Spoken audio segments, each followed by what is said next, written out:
بسم اللہ الرحمن الرحیم، السلام علیکم، میں ہوں سیبی کاظمی، آپ دیکھ رہے ہیں فیس بک اور یوٹیوب۔ 22 جولائی منگل کے دن کا یہ دوسرا اہم ویلاگ۔ ظاہر ہے سینٹ کا الیکشن مکمل ہوا، تحریک انصاف نے اس میں میدان مار لیا، بڑے اہم سینیٹرز کے منتخب ہوئے۔ مراد سعید کا پہلا خطاب سینٹ کے در و دیوار ہلائے گا، اور ایک اور ریڈ لائن خان کے چاہنے والوں نے آج اڑا دی۔ سعودی عرب سے بڑی اہم شخصیت پاکستان آئی ہے، آصف زرداری سے اہم ملاقاتیں ہو رہی ہیں، محمد بن سلمان کے کچھ پیغامات بھی ہیں۔ اس کے ساتھ ساتھ 9 مئی پر جو میراتھن ٹرائل اس وقت جاری ہیں، ڈاکٹر یاسمین راشد، شاہ محمود قریشی، ان کے حتمی دلائل مکمل ہوئے ہیں، اور لاہور ہائی کورٹ میں تحریک انصاف نظر آ رہی ہے۔ ساتھ ہی اسلام آباد میں بھی آج پھر پانی اور سیلاب میں گاڑیاں بھی بہہ رہی ہیں، جس طرح تحریک انصاف کا انصاف اس وقت بہہ رہا ہے۔ اور عرب کی مشہور شخصیات شام کی جنگ کے لڑنے کے لیے پہنچ گئے ہیں۔ شمالی کوریا میں بڑا عجیب و غریب فیصلہ ہوا۔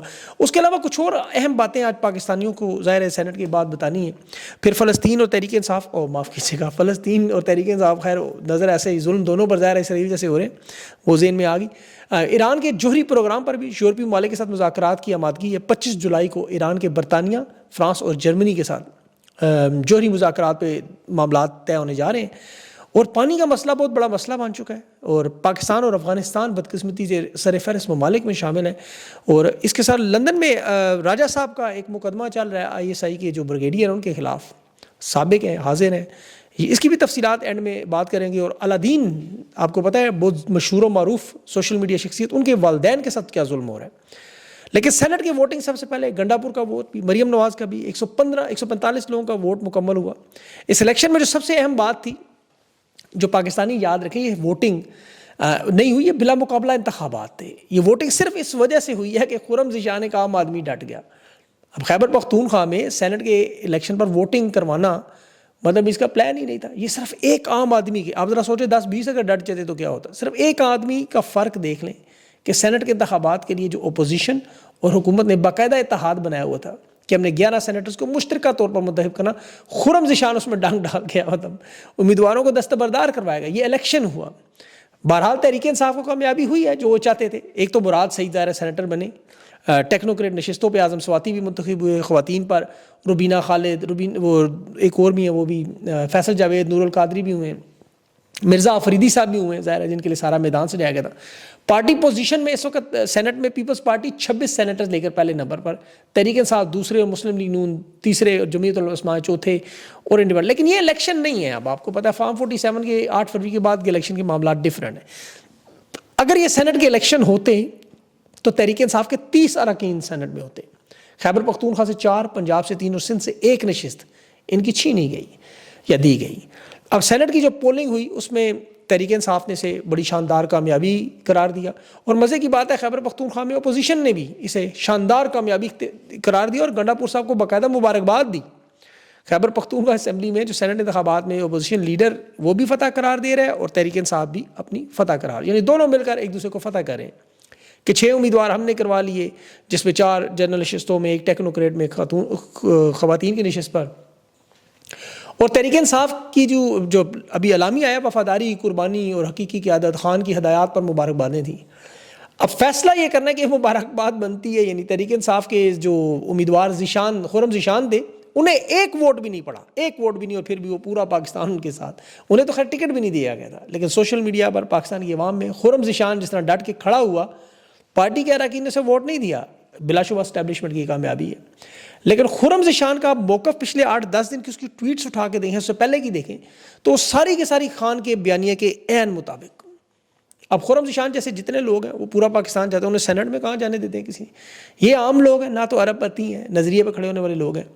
اور اسٹیبلشمنٹ تو اس وقت دیکھیں جو بھی مزاحمت کے لیے تیار ہوگا اسے کچلنے کے لیے تیار ہے، لیکن چاہے وہ عرفان سلیم ہو، خرم ذیشان ہو، نشستیں ہارنا جیتنا سینٹ میں میرے خیال میں ابھی اتنا مانی نہیں ہے۔ ورنہ دیکھیں نون لیگ اور پیپلز پارٹی نے باقاعدہ حکومت بنائی ہوئی ہاتھ ملا کے، اگر یہ نشستیں اہم ہوتی تو گورنر خیبر پختونخوا جو ابھی مخصوص نشستوں میں حلف لے رہا تھا وہ سارے کے سارے ممبران صوبائی اسمبلی ہیں یا قومی اسمبلی جو فارم 47 پہ، تو نون لیگ کے لوگ تو اس وقت پھر آپ کو پتہ ہے اگر تمام کے تمام ممبر ہیں، پیسوں سے عزت بنتی تو پاکستان کا ہر امیر شخص آپ کو پتہ ہے عزت دار ہوتا، یا سینٹ یا قومی اسمبلی میں ہوتا، ملک ریاض وزیر اعظم ہوتا۔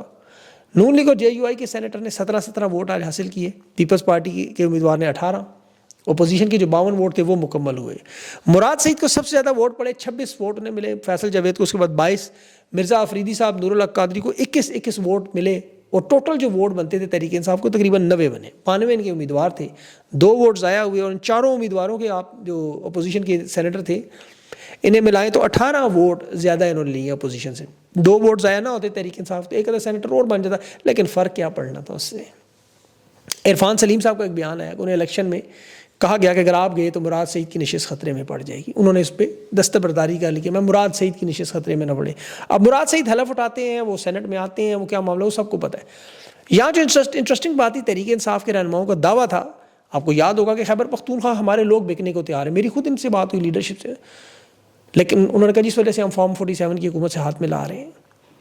آج کہہ رہے ہیں کہ تمام امیدواروں نے مکمل اعتماد کے ساتھ خان کے لوگوں کو ووٹ دے، یعنی پارٹی کے کسی رہنما نے کوئی 2 نمبری نہیں کی تھی، پارٹی میں کوئی بکنے کو تیار نہیں. یہ صرف اور صرف اس لیے تھا کہ یہ چند لوگ اپنے الیکشن میں شامل کرائیں. 2/3 نشست اکثریت کے لیے جو حکومت کو 3 نشستیں چاہیے تھیں وہ لازمی دینی تھی، اس مرحلے کو مکمل کرنا تھا.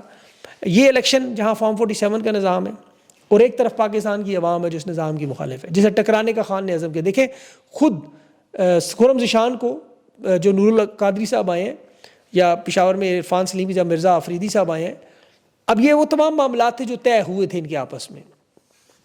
اور یہ یاد رکھیں یہ سارا معاملہ پوسٹنگز، ٹرانسفرز، لوگوں کو آگے پیچھے کرنا. خیبر پختونخوا میں آپ عوامی نیشنل پارٹی JUIF اور نون لیگ کے حالات دیکھ لیں. نون لیگ آپ کو پورے خیبر پختونخوا میں صرف ایک شخص نظر آتا ہے، امیر مقام، خود بھی وزیر ہے، جو بیٹا سینیٹر اور بھائی اپوزیشن. اس کے علاوہ آپ کو نون لیگ کا دور دور تک کوئی نام و نشان خیبر پختونخوا میں نظر نہیں آتا. یہ نیاز صاحب جو ابھی بنے ہیں سینیٹر، اب جو اس میں JUIF میں دیکھیں آپ، وہاں پہ بھی حالات یہی ہیں. طلحہ محمود پہلے بیرسٹر تھا، وہ جو JUI میں تھے، اب وہ چلے گئے پیپلز پارٹی میں. دلاور خان پہلے نون لیگ میں تھا، اب ہو گئے آزاد، اب وہ JUIF میں چلے گئے. مطلب یہ سارے معاملات صرف اور صرف ادھر کو ادھر، ادھر سے ادھر کرنا کسی کرنل کے حکم پر. پارلیمنٹ اور سینٹ چلانے کے لیے صرف ایک کرنل صاحب ہی کافی ہے. مشرف کے دور میں جب ظفر اللہ جمالی کا دور تھا تو اس وقت مجھے خود نون لیگ کے ایک رہنما نے بتایا تھا کہ ہمیں انگلی کے اشارے سے باقاعدہ بھیجا جاتا تھا، آپ نے ادھر جانا ہے، آپ نے ادھر جانا ہے، تو ہم لوگ ان کی انگلیوں پہ چلتے تھے. آج بھی وہی ہو رہا ہے. تو پاکستان کی عوام کو دیکھیں سینٹ کے اب ان معاملات کو ذہن سے نکال دینا چاہیے. جیسے مل گئی ہیں نشستیں، دیکھ لیں گے وہ کون سے پہاڑ گرا دیتے ہیں، اور جنہیں نہیں ملی وہ بھی پتہ چل جائے گا. اصل معاملہ خان کی رہائی، پاکستان کی عوام کی لڑائی. دیکھیں ان کو لوگوں کو نشستیں ان کو اقتدار میں لانے کی تو نہیں ہے، ان کی تو قانون کی بالادستی کی، جمہوریت کی واپسی، اور سب سے بڑھ کر خان کی رہائی کا معاملہ ہے. اس میں پاکستان کی عوام جو اپنی تیاری کر رہی ہے، قوم تیاری کر رہی ہے، کیونکہ یہ ان کے اپنے مسائل ہیں. دیکھیں یہ بھی کوئی خان پر احسان نہیں کر رہے. یہ سینٹ کے انتخابات میں 3 نشستیں تو حکومت نے لے لی، 2/3 یا 27ویں ترمیم کرا کے، یا ملک میں صدر بن کے، وزیر اعظم بن کے. ان چیزوں سے آپ نے نہیں گھبرانا، یہ تو چلتی ہیں آپ کو اور اونچا اڑانے کے لیے. آپ 78 سالہ تاریخ اٹھا کے دیکھیں، پاکستان کا سب سے طاقتور حکمران ہونے کا دعویٰ اور اعزاز ضیاء الحق کو، جنرل ضیاء الحق. اقتدار 11 سال تھا، بھٹو کو پھانسی بھی دی، آئین میں 8ویں ترمیم بھی کی، صدر کو پارلیمنٹ توڑنے کا اختیار بھی دیا، اسلامی نظام کے نام پر سخت ترین قانون بنائے، حدود آرڈیننس جیسے. دنیا میں امریکہ سعودی عرب کے ساتھ مضبوط تعلقات بنا کے افغان جنگ میں بھی گیا، پورا ملک جھونک دیا. ISI سمیت فوج کو مضبوط کیا، تمام اداروں کو کھلے اختیار دیے، پیپلز پارٹی سمیت تمام جماعتوں کو دبایا، صحافت تباہ کی، سریعام کوڑے مارے.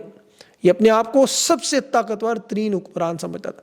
صرف ضیاء الحق کا انجام دیکھ لیں، اس کی قبر کی کھدائی کروائیں تو اس میں آپ یقین کریں، مجھے اچھی طرح یاد ہے 1988 کے اخبارات میں میں نے خود یہ خبریں پڑھی تھیں کہ جہاں جہاز گرا تھا وہاں پر کچھ گدے تھے، ان گدے کے دانتوں کو اکٹھے کر کے رکھا گیا تھا. یہ آپ اس دور کے لوگوں سے پوچھیں، یا بہاولپور کے لوگوں سے انویسٹیگیشن کی جو معلومات ہیں. دوسرے نمبر پر general Pervez Musharraf martial law لگا کے 9 سال اقتدار میں رہا، نواز شریف کی حکومت گرائی، آئین میں 17ویں ترمیم کی، صدر کو اس نے بھی پارلیمنٹ توڑنے کا اختیار واپس دیا، عدلیہ کو معطل کیا، چیف جسٹس برطرف کیا، میڈیا جسے پہلے آزادی کا نعرے لگاتا رہا پھر سختی سے جو کنٹرول کیا، اپنی مرضی کی پارلیمنٹ، مرضی کی سینٹ، شوکت عزیز باہر سے امپورٹ کروایا. جو کچھ ہی آج کرنے کے خواب دیکھ رہے ہیں صدر مشرف، ضیاء الحق، ایوب خان، یا خان کر چکے ہیں. 2/3 تو چھوڑے، وہ پوری کی پوری سینٹ پارلیمنٹ اڑا چکے ہیں. ہوا کیا؟ پاکستانیوں کی تو تباہی بربادی ہوئی، معیشت کی. ان کا اپنا کیا انجام ہوا؟ آپ ذرا اٹھا کر دیکھیں اس 78 سال کی تاریخ کو، بار بار پڑھا کریں. عمران خان نظر آتا ہے آج آپ کو، ذوالفقار علی بھٹو پہلے تھا، یہ ایک مجیب تھا، وہ آج بھی نظریوں میں زندہ ہے. اقتدار میں ہونا دیکھیں کامیابی تو ہو نہیں سکتا. اقتدار میں ہو کے اگر عہدے، نشستیں یا وقتی مراحت حاصل کرنا ہے تو یا پھر آپ لوگوں کے دل و دماغ اور شعور میں قائم رہتے. اگر یہ فرق سمجھ آ جائے سب کو تو سارا معاملہ حل ہو جائے. ورنہ تحریک انصاف بھی آج جیتی ہے اور نون لیگ پیپلز پارٹی بھی آج جیتی ہے، کیونکہ اقتدار میں دونوں ہیں، ہاتھ ملا کے وہ 2024 کا الیکشن بھی ایسے ہی جیتے ہیں فارم 47 کا. تو میرے خیال میں دیکھیں یہ مسائل اس سے بہت بڑے ہیں، اور پاکستان کی عوام کے اپنے مسائل ہیں اور بہت بڑے مسائل ہیں. اگلی نسلوں کے لیے نوکریاں، روزگار، تعلیم. دیکھیں ابھی تو آپ کے لیے پانی کا جو مسئلہ ہے، خوراک کی قحط کا مسئلہ ہے، یہ وہ مسائل ہیں جو ابھی آپ کو وقت گزرتے ساتھ ساتھ آپ کو سمجھ آئیں گے. جو آپ پتہ ہے دن گزریں گے آپ کہیں گے ہاں یہ بات ہوئی تھی. جیسے آج سے 3 سال پہلے ہم لندن پلان اور ساری باتیں کرتے تھے. 9 مئی کے کیس میں شاہ محمود قریشی اور ڈاکٹر یاسمین راشد کا برہان معظم صاحب، اچھا وہ کیس بڑا زبردست لڑ رہے تھے. آج وہ بار بار بجلی بھی بند ہوتی رہی، جج بھی سوال ایسے کرتے رہے. برہان معظم صاحب کے بارے میں میں نے کافی دیکھا، وہ بڑے زبردست دلائل ان کے جو ہے شاہ محمود قریشی کے کیس میں، مطلب شیرپاؤ پل پر جو جائے وقوع لکھا تھا جسے کھینچ کر کینٹ لے گئے اور پھر مقدمے کے اندر کہا جی یہ سازش ہوئی، پولیس سے سامان چھینا، پیٹرول ہوا، اس کا کوئی ذکر نہیں ہے اس میں مقدمات میں. 400 لوگوں کو نامزد کر کے 14 لوگوں کو ٹرائل کے لیے نکالا گیا، نہ کوئی زخمی موجود، نہ میڈیکل رپورٹ موجود، اور شاہ محمود کے پاس باقاعدہ طور پر گواہی وہ وقوع پر نہیں تھے. اب اسی طرح ڈاکٹر یاسمین راشد کا پرامن احتجاج، وہ کہہ رہی ہے ہمارا حق، ہم کسی قسم کے جلاؤ گہراؤ کی توڑ پھوڑ کی حمایت نہیں کرتے، نہ اس میں شامل ہیں. لیکن ظاہر ہے انہوں نے 9 مئی کے مقدمات کے فیصلے سنانے ہیں، اور یہ پہلا فیصلہ ارشد جاوید کی عدالت میں. اچھا ارشد جاوید صاحب کی شہرت کافی اچھی ہے. عالیہ حمزہ کے کیسز میں نے دیکھا، سنم جاوید کے کیسز میں دیکھا، انہوں نے بہت ساری ضمانتیں دی ہوئی ہیں. لیکن یہ 8 اگست سے پہلے جو انہوں نے سزائیں دینی ہیں اس میں دیکھیں گے اب کون کون سے جج کیا کیا کرتے ہیں. یہ جو طاقت اور بدماشی کا ایک گھٹیا اور غلاظت کا کھیل آپ کو پتہ ہے. آپ صرف میڈیا کی حالت دیکھیں. یہ سینٹ کے انتخابات میں دیکھ رہا تھا، پاکستان کے 23 وزرائے اعظم گزرے، نگران سمیت، ملائے تو بہت زیادہ. سینٹ کے انتخابات میں دوران میں میڈیا تمام وزرائے اعظم کی لیاقت علی خان سے لے کر موجودہ فارم 47 شہباز شریف تصاویر دکھاتے رہے، آوازیں چلاتے رہے، تقاریر تک دکھاتے رہے. اس میں انہوں نے عمران خان کو ایسے نکال دیا جیسے کرکٹ کی ڈاکومنٹریوں میں سے، کرکٹ کے اسٹیڈیمز میں سے، اور پاکستان کے میڈیا میں بغیر پیمرا کے حکم پہ آواز اور تصویر دکھانا بند. لیکن خدا کی قسم لوگوں کا دعویٰ ہے عمران خان کو تو ہم ہر صورت میں یاد رکھیں گے، صبح دوپہر شام کریں گے، وی لاگز میں، پوسٹ میں، ٹویٹر پہ، ہر جگہ خان ہی خان ہوگا. اور آج بھی یہی ہو رہا ہے. آج جو عدلیہ میں دیکھیں اس طرح کے جج موجود ہیں جنہوں نے فیصلے کرنے. اب میں سردار اعجاز صاحب کی پچھلے اس میں بات کر چکا ہوں، اور بھی 4-5 جج ایسے ہیں. انہیں چاہیے کہ یہ کیسز جو ہے پیمرا کے لگا کے انہیں بلا کے پوچھیں، حکم نامہ دکھائیں ہمیں کیسے آپ نے عمران خان کی آواز بند کر دی. لیکن یہ جیسا چینل بند کرنے کی کوشش کرتے ہیں، اور لیکن عمران خان کی آواز میں آپ خود اس میں تکبیر نہ دیں. میرے خیال میں دیکھیں جو تحریک ہے وہ خان کے بچوں کے آنے کے بعد پشاور ایئرپورٹ پر جو ان کی لینڈنگ کی بات ہو رہی ہے کہ وہاں لایا جائے، اس کے بعد میرے خیال میں اس تحریک میں وہ جان پڑے گی جو یہ باقی روک نہیں سکیں گے. یہ معاملات سارے پیچھے رہ جائیں گے. ابھی سعودی عرب سے جو آصف زرداری سے ملاقاتیں ہو رہی ہیں، ظاہر ہے انٹرنیشنل دنیا چاہتی ہے معاملات حل ہو، لیکن ان کے لیے اسرائیل ایک بہت بڑا اہم معاملہ ہے. اسٹیبلشمنٹ کی سازشیں اسی لیے اس وقت آپ کو کامیاب ہوتی نظر آتی ہیں. عوام کو اسی لیے کہا جاتا ہے کھل کے وہ سامنے ہے. تحریک انصاف جو احتجاجی مہم عوام کی مدد سے چلانا چاہتی ہے، اس میں عوام کو لیڈ کرنی ہوگی. لوگوں کو پتہ ہے کہ وہ اس طرح نکلنا چاہتے ہیں کہ 26 نومبر والا معاملہ بھی نہ ہو، گولیاں بھی نہ چلائی جائیں. بالکل درست ہے. اور وہ میرے خیال میں اسلام آباد نہیں جائیں گے تو یہ معاملہ اب نہیں ہو سکے گا. باقی ملک میں جو احتجاجی تحریک چلے تو حکومت تو ظاہر ہے آپ کو پتہ طاقت کا جس طرح زور چلتا ہے وہ چلائیں گے. ان کے تو پیغام رسان کہہ رہے جی طاقتور لوگ کہ جی ریاست اگر اپنی آئی پہ آ گئی تو چاہے 10,000 ہوں یا 1,00,000 لوگ ہوں، کیونکہ انہیں پتہ ہے کہ اس دفعہ لوگ نکلیں گے اور بڑی بھاری تعداد میں، اور تو ان کو اپنی آئی پہ آگے تو چھوڑیں گے نہیں. لیکن وہی حالات بنگلہ دیش والے آپ دیکھیں شیخ حسینہ کے ٹائم پہ بالکل ایسے ہی پیغام رسان دھمکیاں دیتے تھے. اور جب شیخ حسینہ ملک سے بھاگی تو وہ سارے کے سارے یتیم لاوارث چوکوں سڑکوں پر ذلیل و خوار ہوتے ہوئے نوجوانوں کے ہم دیکھتے رہے. وہ ساری فوٹیج تصویریں آپ نے دیکھی. تو ان کا یہی حال ہوگا. موجودہ حکومت کا دیکھیں یہ وقت پورا نظام کا جو ہے وہ گرنے کا وقت پورا ہو چکا ہے. 3.5 سال کا ان کا وقت ہے. تو یہ اب بونس پہ چل رہے ہیں. اگر یہ سارے اس طرح بھاگ نہ گئے تو یہ معاملہ کس طرف چل رہا ہے. اب دیکھیں 5 اگست کو جو تحریک انصاف کا ایک پیک پہ لے کے جانا، خاص طور پر پنجاب میں آج ان کی ملاقاتیں ہو رہی ہیں. عالیہ حمزہ، عمر ڈار، شوکت بسرا، یہ سب لوگ دیکھیں اکٹھے ہیں. یہی اویلیبل لوگ ہیں آپ کے سامنے. سلمان اکرم راجہ کی ملاقاتیں ہوئیں. اب یہ تو اچھی نظر آ رہی تھی چیز کہ پنجاب میں اختلافات کم نظر آ رہے ہیں. خیبر پختونخوا میں بھی دیکھیں اب سینٹ کے انتخابات ختم ہو چکے ہیں. اب جو تحریک انصاف کے لوگ جن پر یہ سارا غصہ نکالا جا رہا تھا، انہیں چاہیے وہ اپنے غصے کا اس تحریک میں شرکت کر کے لوگوں کو دکھائیں. اسی طرح برطانیہ میں بھی آپ کو پوری دنیا میں بھی جو احتجاج خان کے لیے شروع ہو رہے ہیں اس کو ایک مومنٹم بنائیں تاکہ لوگوں کو پتہ چلے کہ اپنے ماضی کے پریشر میں، دباؤ میں جو ازالہ کر رہے ہیں. کیونکہ دیکھیں یاد رکھیں دل و جان سے یہ لوگ خان کے ساتھ ہیں، کمپرومائزڈ ہیں، بزدل ہیں، ان کی مسائل ہیں، ان کی مجبوریاں، ان کی فائلیں ہیں، ان کے ہزار بند کے ایشوز بھی ہیں. تو لیکن یہ ساری چیزیں انہیں بھول کر خان کی رہائی کے لیے جان مارنی پڑے گی. آنے دیں ویڈیوز جو آتی ہیں، لوگ کچھ نہیں کہیں گے ان کی ویڈیوز کو دیکھ کے. کچھ میرے پاس رپورٹس آئی ہیں ایسی، کچھ لوگوں کی ان کے پاس ویڈیوز ہیں جس سے انہیں بار بار بلیک میل کیا جاتا ہے اور وہ خاموش ہو جاتے ہیں. آنے دیں ویڈیوز، کیا ہو جائے گا، کون سی قیامت آ جائے گی. خان کی رہائی کے لیے نکلیں، لوگ آپ کو معاف کر دیں گے. لوگوں نے ابھی بلوچستان میں جو ظلم دیکھا لوگ بھول جاتے ہیں اگلے دن. اللہ معاف کرے. اپنا خیال رکھیں. مجھے اگلے ویلاگ تک کے لیے اجازت دیں. آج میرا وقار ملک صاحب کے ساتھ بڑا اہم سیشن ہوگا, اس میں ہم یہ بہت ساری چیزیں ہم نے ڈسکس کرنی, وہ ضرور چیک کیجیے گا. مجھے اجازت دیں. اللہ حافظ.